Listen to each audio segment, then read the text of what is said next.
Bismillahirrahmanirrahim. Innal hamdalillah nahmaduhu wa nasta'inuhu wa nastaghfiruh wa na'udzu billahi min shururi anfusina wa sayyiati a'malina. Man yahdihillahu fala mudilla lahu wa man yudlil fala hadiya lahu.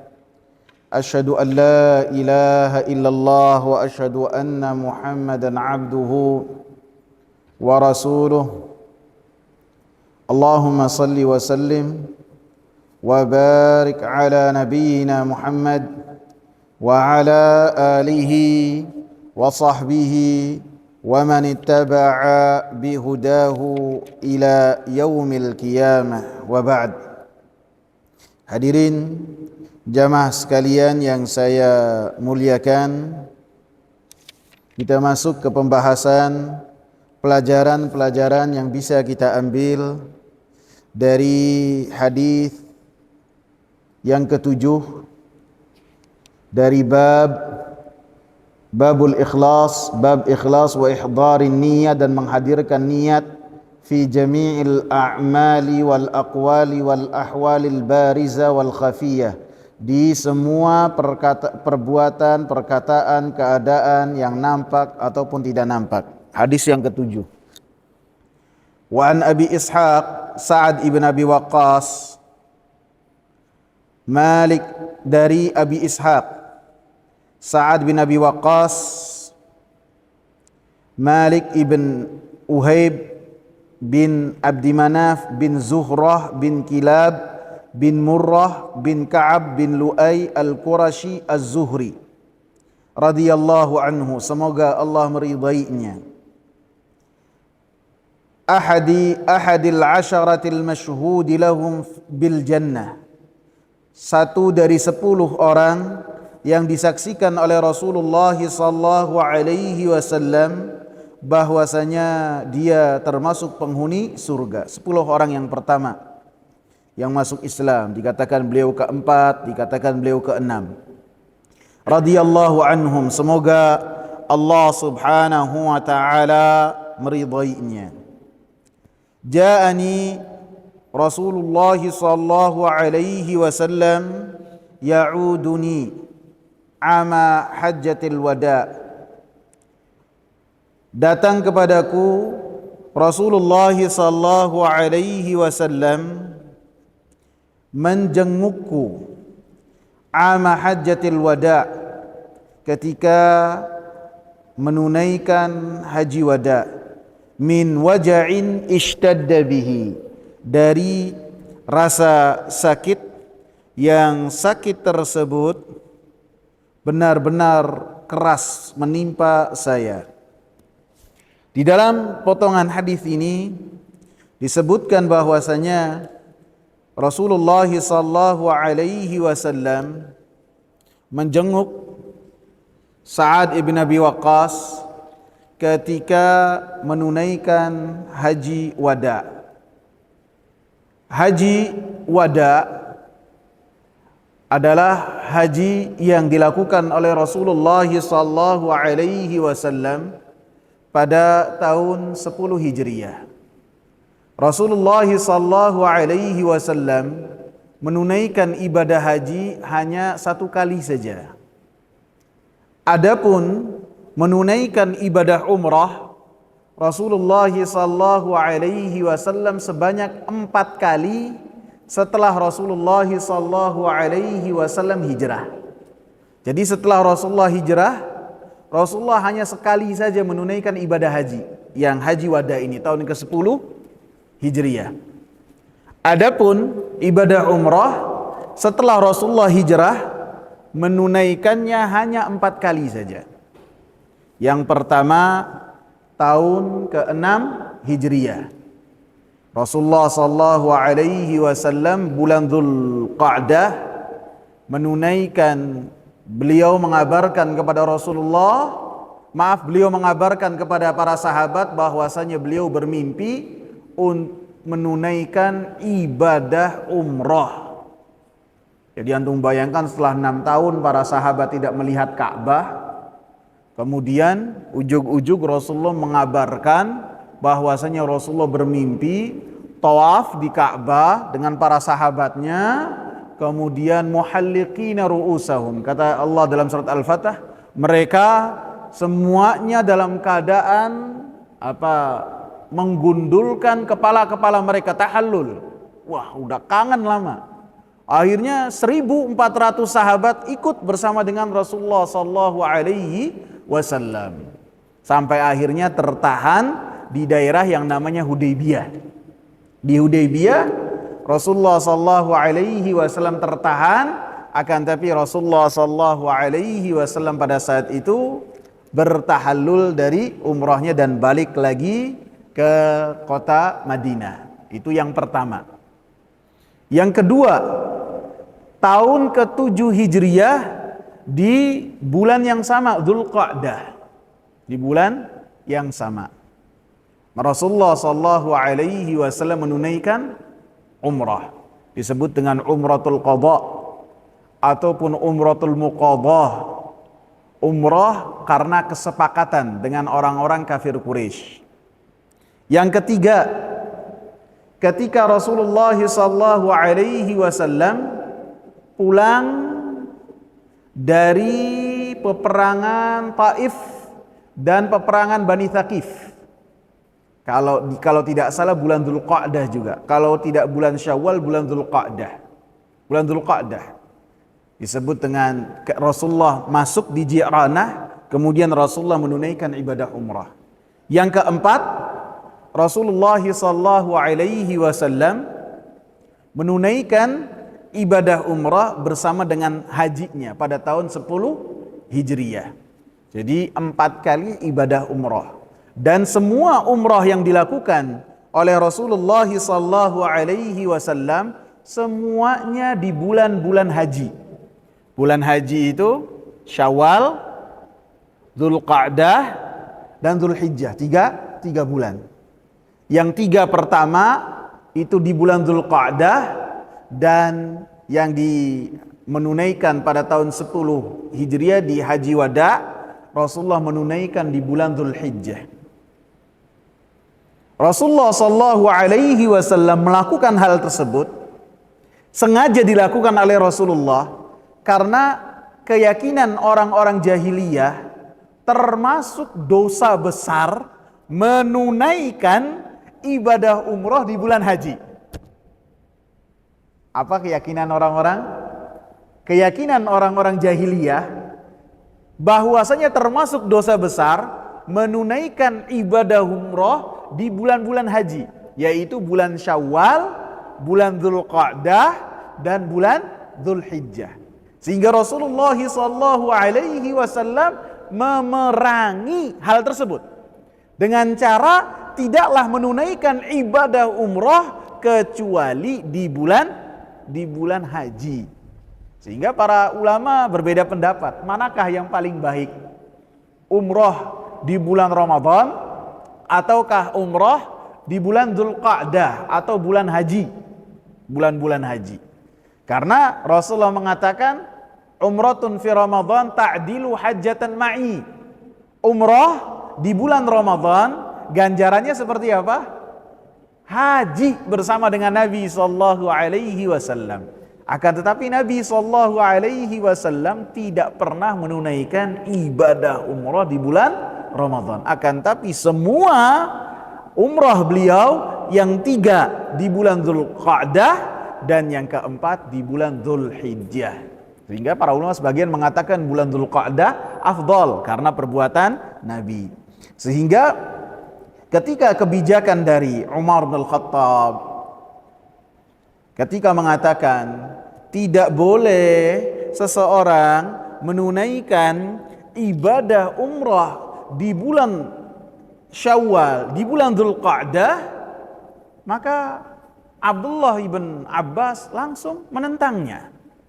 Abdullah ibn Abbas, Abdullah ibn Umar menentangnya. Dengan mengatakan apa? Dengan mengatakan Rasulullah menunaikan ibadah umrah di bulan Dzulhijjah. Rasulullah sallallahu alaihi wasallam ketika haji mengambilnya qiran.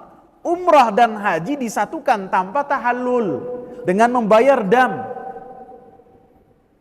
Maka para sahabat menentangnya, termasuk Abdullah ibn Umar, termasuk Abdullah ibn Abbas. Abdullah ibn Abbas sampai keras sekali, padahal Abdullah ibn Abbas termasuk sahabat yang sangat terkagum-kagum dengan pemahamannya Umar, dengan kefakihannya Umar. Sehingga Abdullah ibn Abbas mengatakan, yushaku an tunazzala alaikum hijaratun minas sama. Hampir-hampir langit menurunkan kepada kalian hujan batu.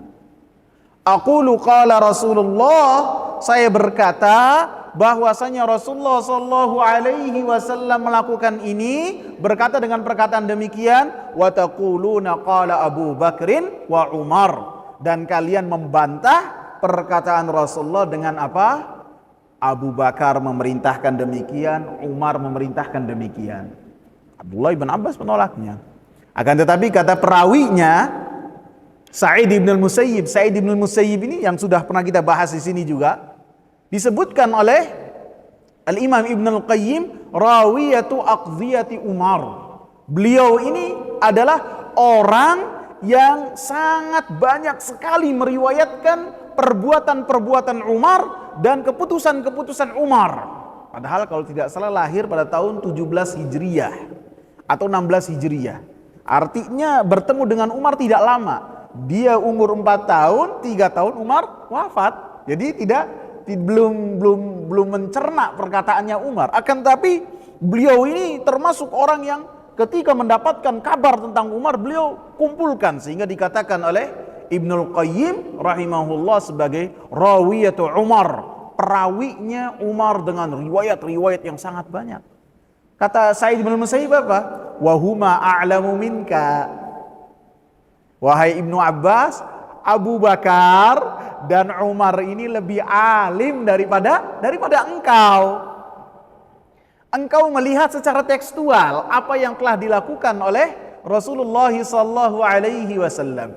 Engkau melihatnya secara lahiriah, apa yang dilakukan oleh Rasulullah. Adapun Abu Bakar dan Umar melihatnya secara illah, secara alasan dari apa yang telah dilakukan oleh Rasulullah. Alasan dari Rasulullah menunaikan ibadah umrah di bulan haji supaya memerangi keyakinan yang diyakini oleh orang-orang jahiliyah, dan pada saat itu keyakinan tersebut telah luntur. Dan maksud dari pelarangan Abu Bakar dan Umar, atau dari pelarangan Umar tidak boleh menunaikan ibadah umrah di bulan haji, supaya Mekah itu ramenya tidak musiman. Tidak musiman. Kalau sekarang kan alhamdulillah, antum mau datang di bulan apa saja, Ka'bah itu penuh. Bulan Juli, bulan Juni, bulan September, bulan Desember, Ramadan, mungkin Syawal kalau sudah ditutup visanya baru sepi. Adapun zaman dulu sepi, bahkan jangankan zaman dulu, tahun 2000 sepi. Tahun 2000 sepi. Dari tahun 90 ke 2000 sepi kalau bukan musim haji sama bulan Ramadan. Antum mau peluk-pelukan sama Hajar Aswad bisa. Zaman dulu, zaman tahun 2000-an. Adapun sekarang, maka ketika Umar memerintahkan demikian, maksudnya supaya orang yang ziarah ke Ka'bah itu tidak hanya sekali safar saja, biar mereka makin banyak. Ini dari kefakihan dan pemahaman Umar bin Al-Khattab, sehingga hal ini dicerna oleh Sa'id ibn al-Musayyib, membantah perkataannya Abdullah ibn Abbas. Paham maksud apa yang saya jelaskan? Paham ya? Jadi semua umrahnya Rasulullah di bulan haji. Di bulan haji itu Syawal, Dzulqa'dah, Dzulhijjah. Apa yang dilakukan oleh Rasulullah dalam rangka memerangi keyakinan yang batil yang dimiliki oleh orang-orang jahiliyah, bahwasanya termasuk kefajiran, dosa yang paling besar adalah ketika umroh di bulan haji. Ini keyakinan mereka. Maka Rasulullah membantahnya. dengan melakukan semua umrahnya di bulan haji. Sebagaimana keyakinan orang-orang jahiliyah bahwasanya pernikahan di bulan Syawal itu adalah pernikahan yang akan bernasib naas, akan bernasib sial, tidak langgeng, tidak lama. Karena Syawal dikatakan sebagai bulan Syawal karena musim kawinnya onta. Maka Rasulullah menyelisihi hal tersebut, menikah dengan Aisyah di bulan apa? Di bulan Syawal. Dan membina rumah tangga dengan Aisyah di bulan apa? Di bulan Syawal, dalam rangka memerangi keyakinan yang batil yang mengakar di hati orang-orang musyrikin jahiliyah. Kemudian disebutkan bahwasanya ketika Rasulullah sallallahu alaihi wasallam menengok Sa'ad bin Abi Waqqas di Haji Wada. Haji Wada seperti yang saya sebutkan terjadi pada tahun 10 Hijriah. 10 Hijriah. Pada dasarnya Rasulullah sallallahu alaihi wasallam menerima kewajiban dari Allah Subhanahu wa taala untuk menunaikan ibadah haji ketika Rasulullah sallallahu alaihi wasallam pulang dari peperangan Tabuk. Walillahi 'alan nasi hajjul baiti man istata'a ilaihi sabila. Allah wajibkan kepada para manusia untuk menunaikan ibadah haji bagi mereka yang mampu untuk melakukan perjalanan. Untuk mampu yang melakukan perjalanan. Rasulullah sallallahu alaihi wasallam di bulan Rajab pada tahun 9 Hijriah mendapatkan kewajiban tersebut. Akan tetapi Rasulullah sallallahu alaihi wasallam tidak langsung menunaikan ibadah umrah di tahun 9 Hijriah, tidak. Akan tetapi menundanya di tahun berikutnya. Karena apa disebutkan oleh para ulama?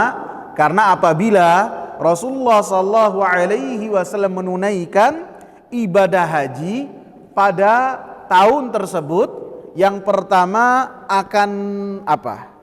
Akan berpapasan dengan orang-orang musyrikin yang mereka menunaikan ibadah haji juga. Karena pada tahun 8 Hijriah Rasulullah sallallahu alaihi wasallam membebaskan kota Mekah, menjadikan kota Mekah sebagai negeri Islam. Pada tahun 9 Hijriah Rasulullah sallallahu alaihi wasallam masih membolehkan kepada orang-orang musyrikin Arab apabila mereka menunaikan ibadah haji. Termasuk cara menunaikan ibadah haji orang-orang musyrikin apabila mereka itu dari tanah halal, bukan dari tanah haram. Kalau tanah haram kan sebagi kota Mekah atau sekarang sebagian kota Mekah. Adapun tanah halal di luar dari kota Mekah.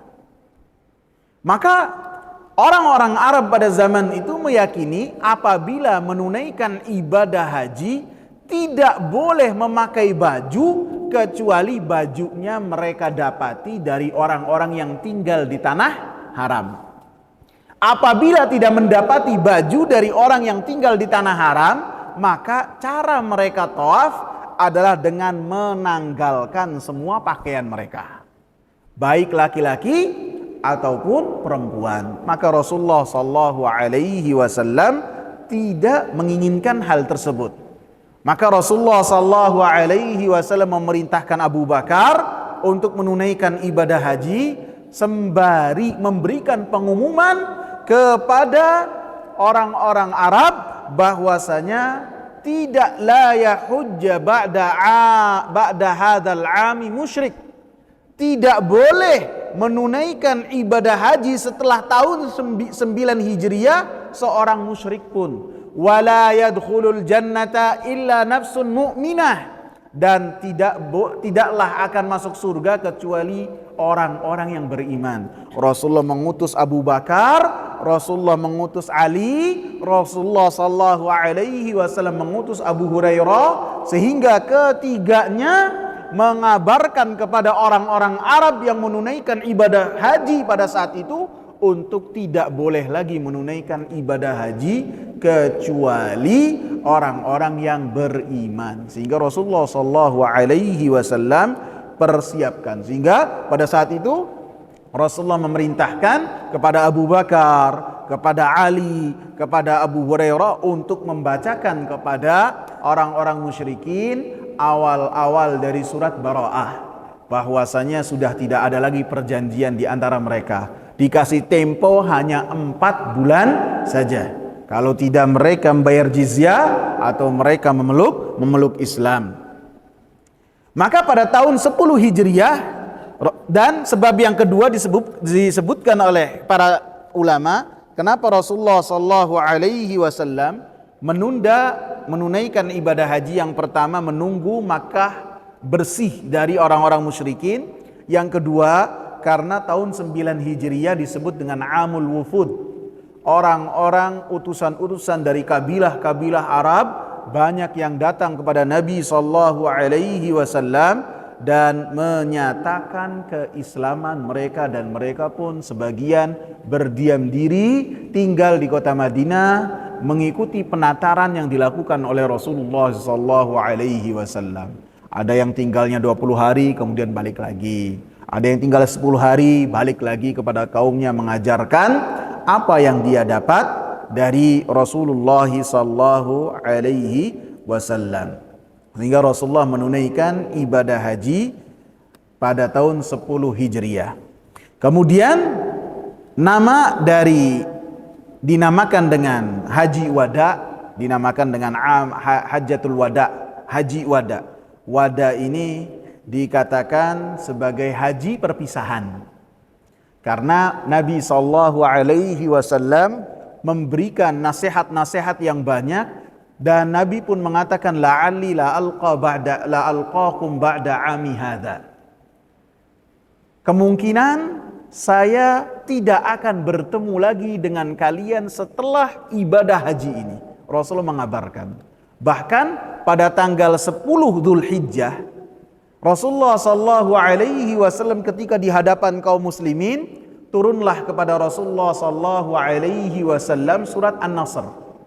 Surat An-Nasr. Kalau pada tanggal 9 Dzulhijjah turun surat Al-Yauma akmaltu lakum dinakum.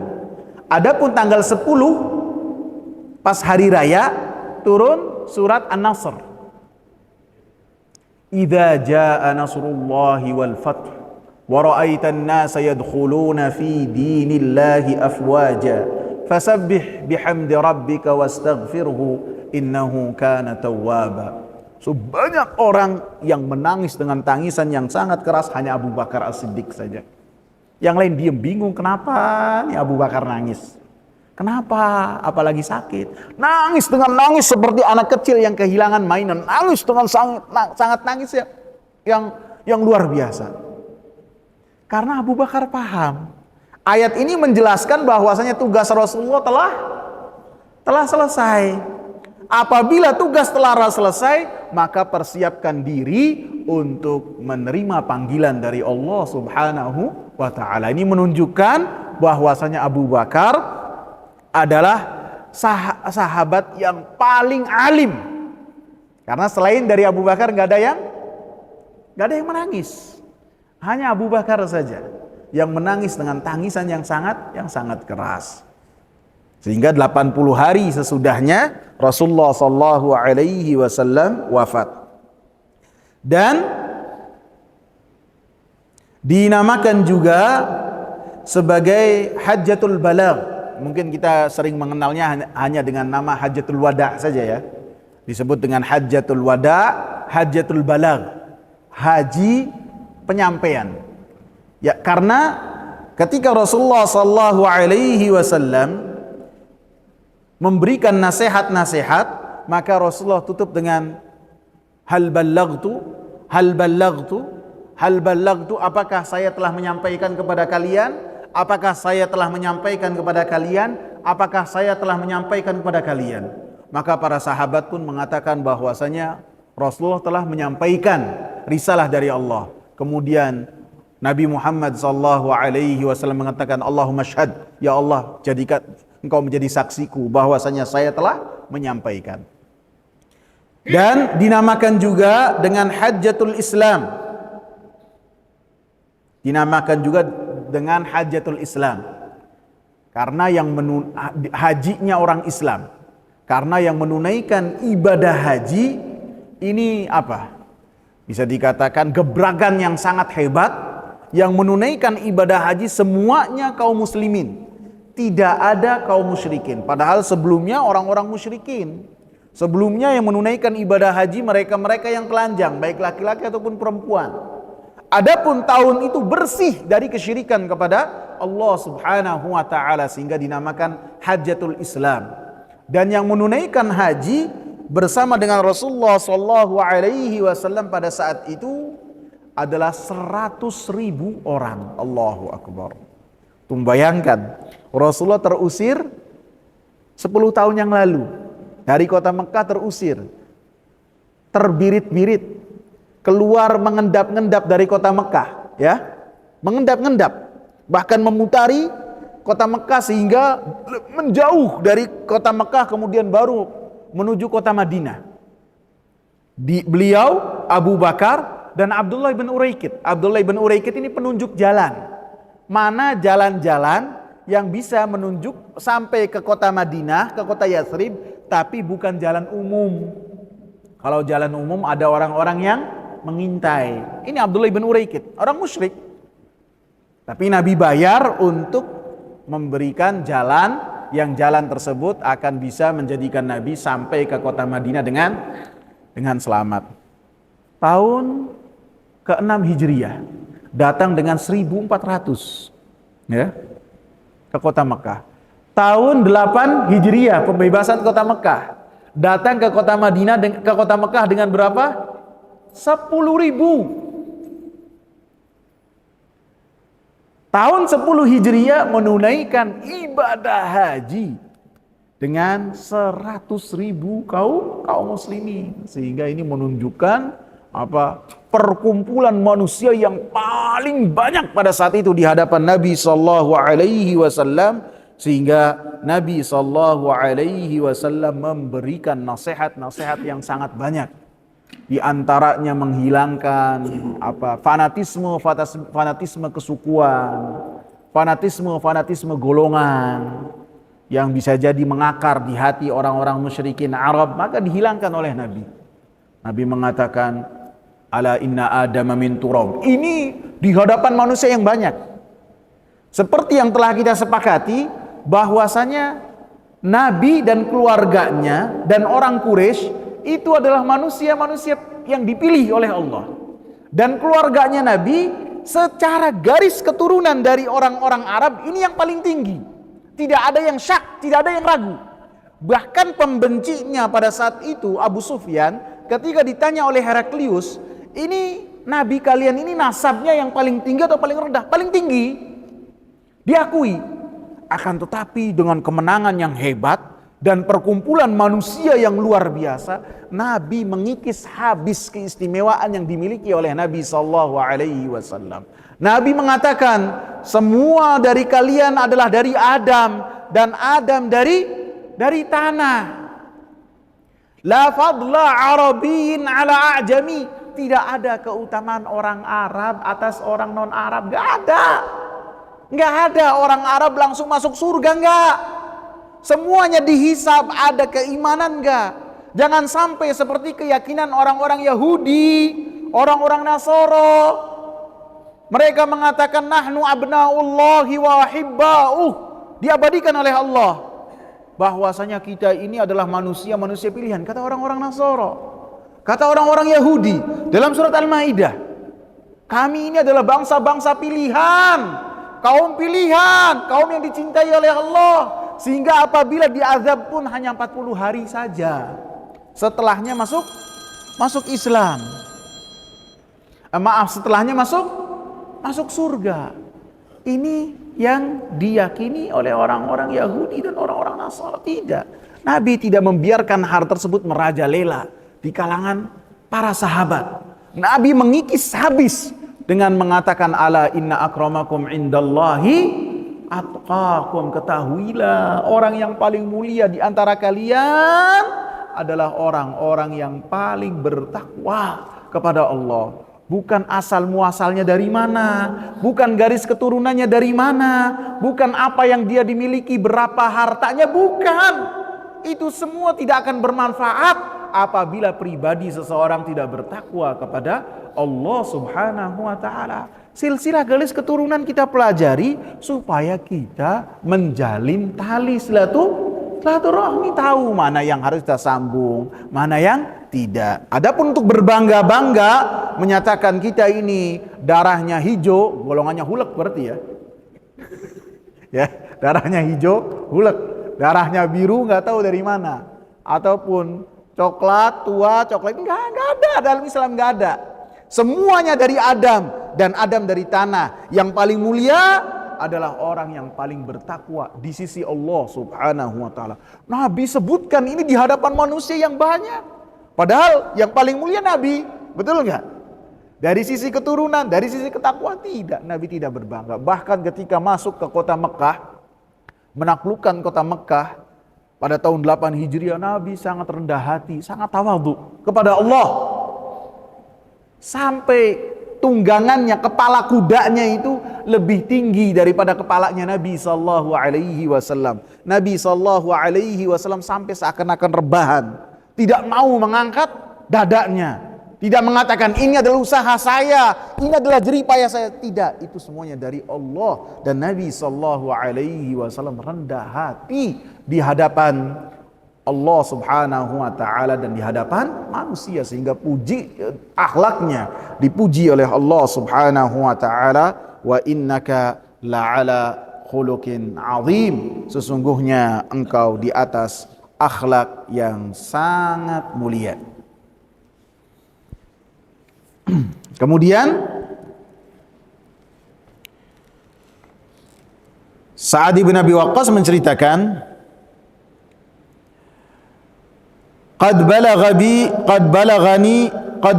bi min al-waj'i ma tara. Ya Rasulullah, engkau telah melihat bagaimana yang menimpa saya ini adalah sakit yang luar biasa. Jadi dengan perkataan ini Sa'ad bin Abi Waqqas tidak berkeluh kesah terhadap ketentuan Allah, tidak.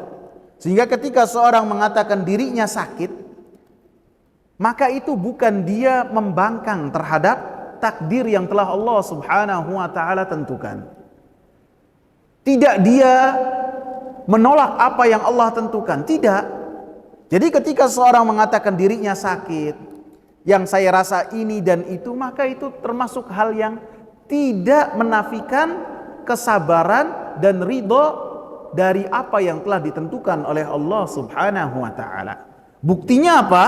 Nabi sallallahu alaihi wasallam mendiamkan apa yang dikatakan oleh Sa'ad bin Abi Waqqas.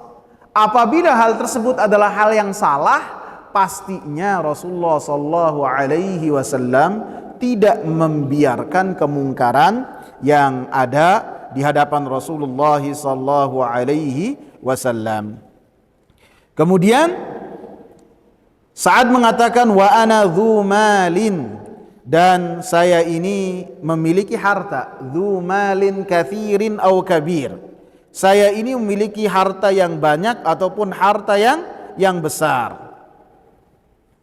Wala yarithuni illa ibnatun, dan tidaklah yang mewarisi saya kecuali seorang putri saja. Artinya harta yang sangat banyak ini apabila diwariskan kepada anak saya, maka anak saya akan mendapatkan setengah dari apa yang saya wariskan, dan istri-istrinya akan mendapatkan 1/8, dan sisa sangat banyak sekali. Maka Sa'ad bin Abi Waqqas bertanya kepada Rasulullah sallallahu alaihi wasallam, afa tasaddaqu bi thulutsai mali, apakah saya itu boleh bersedekah dengan 2/3 dari harta saya? Allahu Akbar. 2/3. Jadi kalau hartanya itu 100 miliar berarti 70 ya. 70 miliar. Kalau misalnya seorang memiliki 100 miliar atau jangan banyak-banyak, 100 juta dah. 100 juta duitnya, hartanya. Kemudian dia ingin bersedekah dengan 2/3. Maka artinya 70 juta dari apa yang dia miliki. Ini sangat banyak sekali. Dan seperti yang saya sebutkan, seseorang itu bisa berubah keadaannya dari satu keadaan ke keadaan yang lain, dan hanya Allah Subhanahu wa taala yang tahu seorang akan berubah keadaannya dari sisi ekonomi. Tidak seterusnya seorang dalam keadaan kefakiran terus fakir. Bisa Allah Subhanahu wa taala memberikan kepadanya kekayaan sesuai dengan kehendak Allah dan hikmah Allah. Seperti yang sudah kita sebutkan dalam pertemuan lalu, bahwasanya Sa'd bin Abi Waqqas termasuk sahabat-sahabat yang dianggap oleh orang pembesar-pembesar Quraisy sebagai sahabat-sahabat yang lemah secara ekonomi. Ingat nggak? Ini para pembesar Quraisy mengatakan, wahai Muhammad, jangan engkau jadikan orang-orang fuqara ini nanti galil adab, kurang ajar kepada kami, disatukan dalam satu majelis. Jangan. Ini kayak Sa'd bin Abi Waqqas, tolong pinggirin. Bilal, minggir. Ammar, minggir. Terus apa lagi? Abdullah bin Mas'ud, minggir. Jangan digabungin. Kita orang-orang kaya, kita orang-orang terpandang. Harus ada majelis khusus. Ini menunjukkan bahwasanya majlis-majlis demikian adalah permintaan dari orang-orang musyrikin kepada Rasulullah, dan Rasulullah sallallahu alaihi wasallam tidak memenuhi apa yang mereka mintakan, karena Allah Subhanahu wa taala telah melarang Nabi sallallahu alaihi wasallam untuk memenuhi permintaan orang-orang kafir Quraisy tersebut. Dalam surat Al-Kahfi ayat 28 Allah Subhanahu wa taala katakan, "Wasbir nafsaka ma'al ladzina yad'una rabbahum bil ghadati wal 'ashyi yuriduna wajhah wa la ta'du 'ainaka 'anhum turidu zinatal hayatid dunya ولا تطع من أغفلنا قلبه عن ذكرنا واتبع هواه وكان أمره فرطا." Dan bersabarlah engkau wahai Nabi Muhammad sallallahu alaihi wasallam bersama dengan orang-orang yang menyeru kepada Rabbnya, beribadah kepada Rabbnya baik di waktu pagi ataupun petang dengan mengharap wajah Allah Subhanahu wa taala. Dan janganlah engkau palingkan kedua matamu dari mereka. Jangan, kata Allah. Terus bersama dengan mereka. Dan termasuk doa Rasulullah sallallahu alaihi wasallam, Allahumma habib ilayyal masakin. Ya Allah, jadikanlah saya itu cinta kepada orang-orang miskin. Tidak cinta kepada orang-orang karena hartanya. Tidak sibuk menyambut seseorang karena apa yang dimiliki oleh orang tersebut yang berkaitan dengan dunia. Tidak. Rasulullah meminta kepada Allah supaya dijadikan cinta kepada orang-orang miskin, dekat dengan orang-orang miskin. Karena apa? Innama tunsaruna bidu'afaikum. Kalian ini, wahai umatnya Nabi Muhammad, ditolong oleh Allah Subhanahu wa taala dengan keberadaan orang-orang lemah di antara kalian, bukan orang-orang kuat. Baik kuat secara jasmani ataupun kuat secara finansial, tidak. Orang-orang lemah dengan kita berada dengan mereka, menghormati mereka, mengajarkan kepada mereka apa yang telah Allah Subhanahu wa taala karuniakan kepada kita, maka dari situlah pertolongan Allah Subhanahu wa taala turun. Bisababi du'aihim wa ikhlasihim, karena mereka adalah orang-orang yang banyak berdoa kepada Allah, dan keikhlasan mereka pun menjadikan umat ini ditolong oleh Allah Subhanahu wa taala. Ini yang telah dicontohkan oleh Rasulullah, dan Rasulullah pun ditegur dengan mengatakan wala ta'du 'ainaka anhum.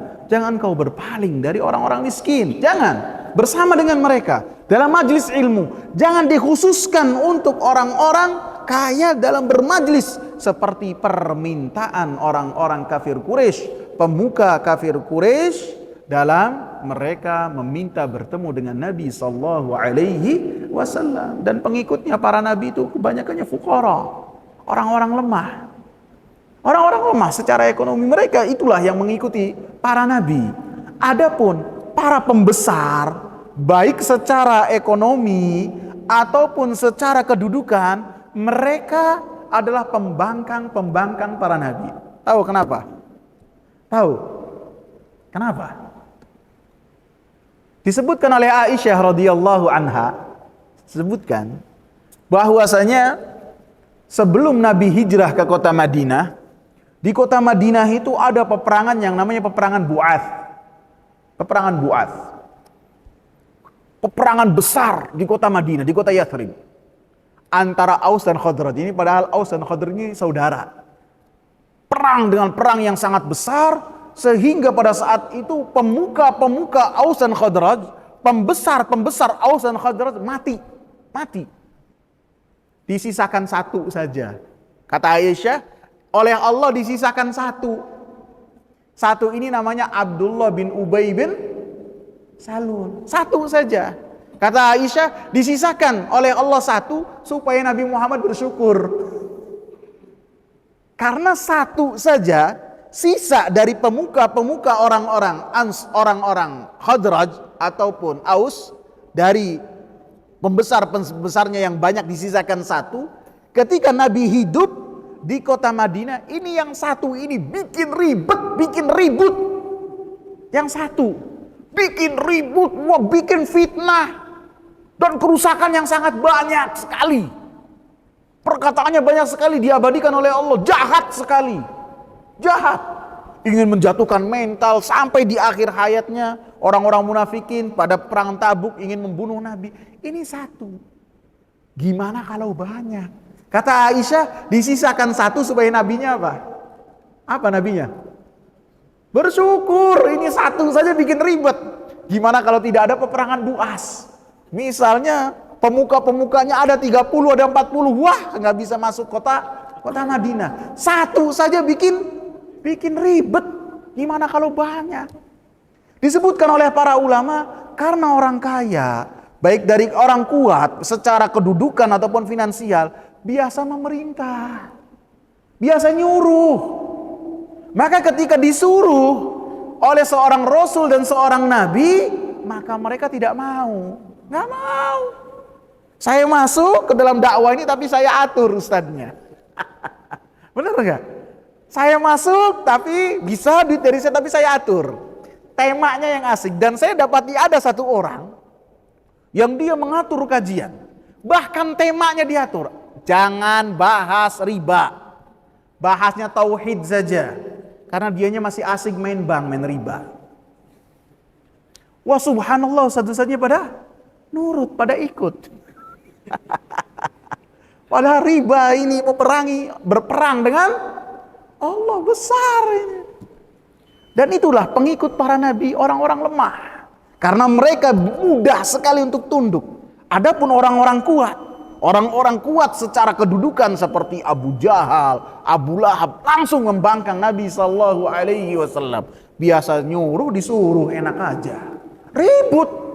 Dan sedikit dari mereka yang selamat dari kekufuran dan kesyirikan kepada Allah Subhanahu wa taala. Sehingga Allah tegur Nabi Muhammad, wala ta'du ainaka anhum, dan jangan engkau berpaling dari mereka.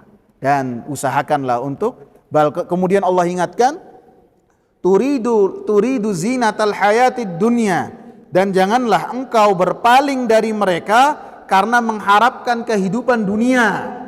Wala tuti' man aghfalna qalbahu an dzikrina, dan janganlah engkau taat kepada orang-orang yang telah kami lalaikan hati-hati mereka dari mengingat Allah. Wattaba'a hawah, dan mereka pun mengikuti hawa nafsunya. Wa kana amruhu furuta, dan perkara mereka dalam keadaan melampaui batas. Jadi kita dapati keadaan seorang itu berubah. Sa'd bin Abi Waqqas dari yang tadinya orang lemah secara ekonomi, kemudian tahun 10 Hijriah, tadinya tahun 17 tahun, ketika memeluk Islam, usianya berapa? 17 tahun. Kemudian ketika haji wada usianya 40 tahun. Keder, hartanya mau dibawa kemana? Tadinya lemah kemudian kaya, nggak ada yang tahu. Nasib maksudnya garis kehidupan seseorang. Nabi juga tidak tahu seperti yang kita ceritakan. Ketika ada Muawiyah meminang Fatimah binti Qais, kata Nabi SAW kepada Fatimah, jangan Muawiyah nggak ada duitnya, jangan, cari yang lain. Kemudian sama Rasul ditunjukkan siapa?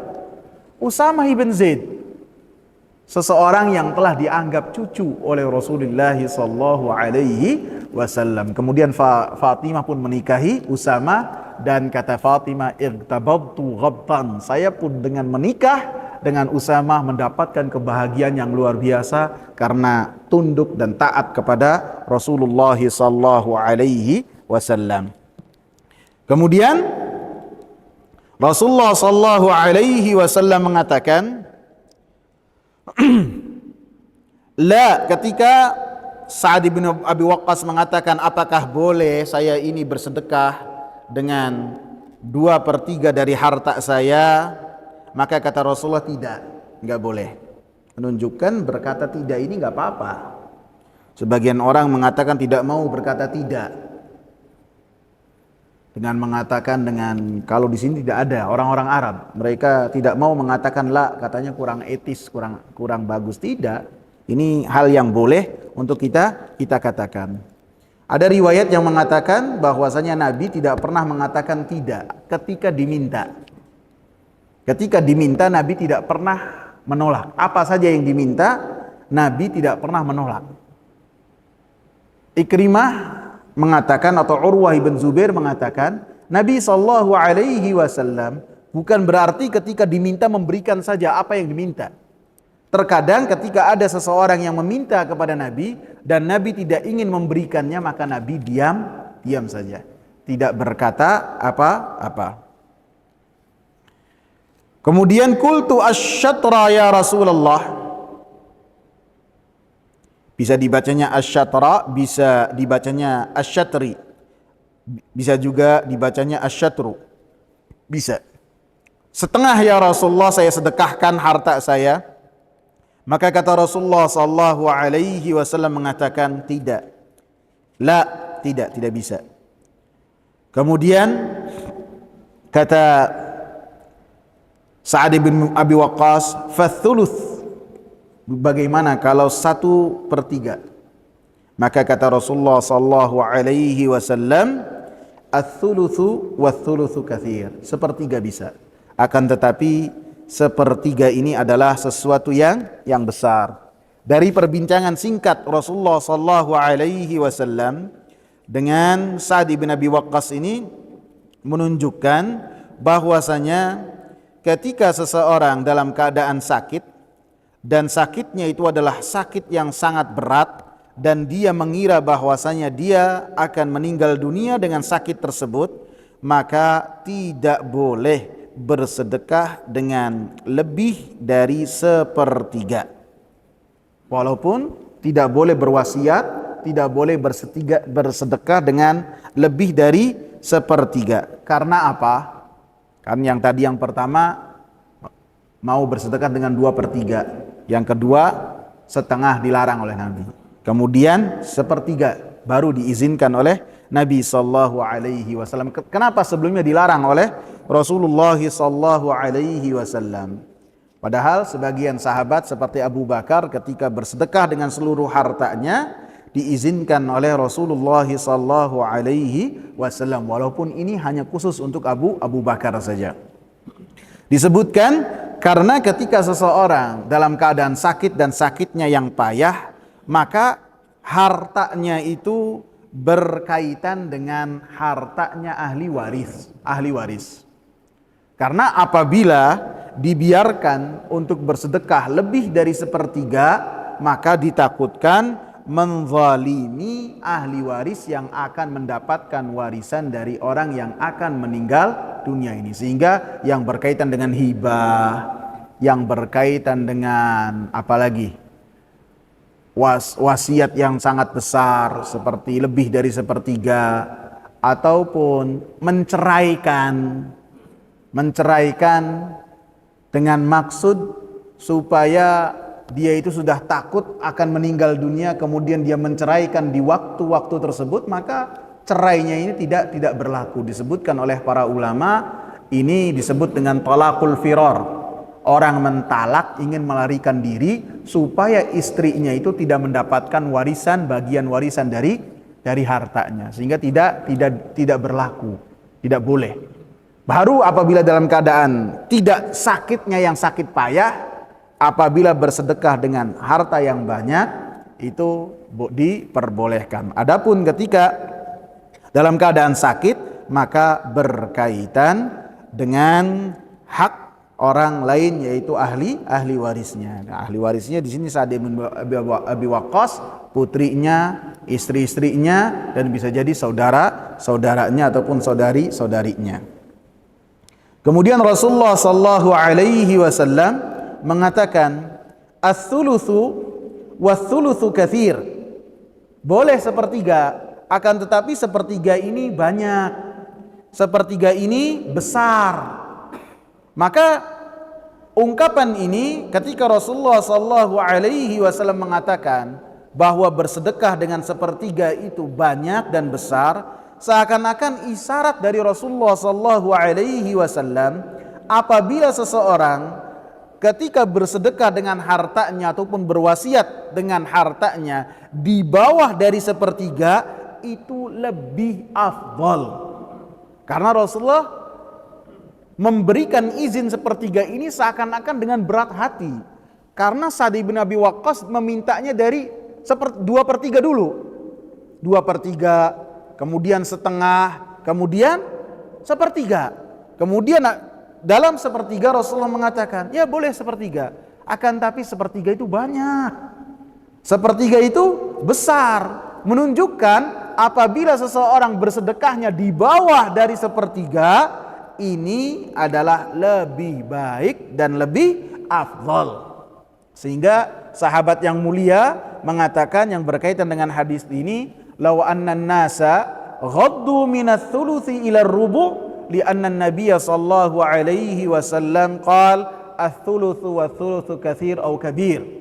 Kata Abdullah bin Abbas, seandainya manusia itu ketika berwasiat ataupun bersedekah mencukupkan dengan 1/4, maka itu lebih baik tidak mengambil yang sepertiga, akan tetapi lebih mengutamakan 1/4 yang lebih sedikit. Karena Nabi sallallahu alaihi wasallam berkata kepada Sa'ad dengan mengatakan sepertiga itu banyak, sepertiga itu besar. Sehingga sahabat yang mulia Abu Bakar As-Siddiq radhiyallahu anhu, beliau mengatakan, arda ma radhiyallahu li nafsih. Saya ridha dalam berwasiat itu sebagaimana Allah Subhanahu wa taala ridha untuk dirinya. Allah Subhanahu wa taala mengambil dari pecahan tersebut seberapa? 1/5, bahwasanya Al-Anfal, pembagian itu 1/5-nya rampasan perang itu untuk Allah Subhanahu wa taala dan Rasulullah sallallahu alaihi wasallam. Maka Abu Bakar As-Siddiq mengambil kesimpulan ketika beliau berwasiat, maka beliau mengutamakan tidak sepertiga seperti yang Rasulullah sebutkan kepada Sa'ad, sebagaimana pemahaman dari Abdullah bin Abbas. Beliau mengatakan, saya ridha sebagaimana Allah ridha untuk dirinya, mengambil hanya 1/5 saja. Udah capek belum antum? Udah 53 menit ya. Antum berat nggak? Capek nggak? Ngerasa berat ya? Insyaallah kita sambung pekan depan ya. Cukup ya. Insyaallah kita sambung dengan perkataan Nabi sallallahu alaihi wasallam, innaka antadhara warasataka aghniya khairun min antadharahum 'alatan yatakaffafuna an-nas. Insyaallah kita sambung. Ada pertanyaan, ikhwan?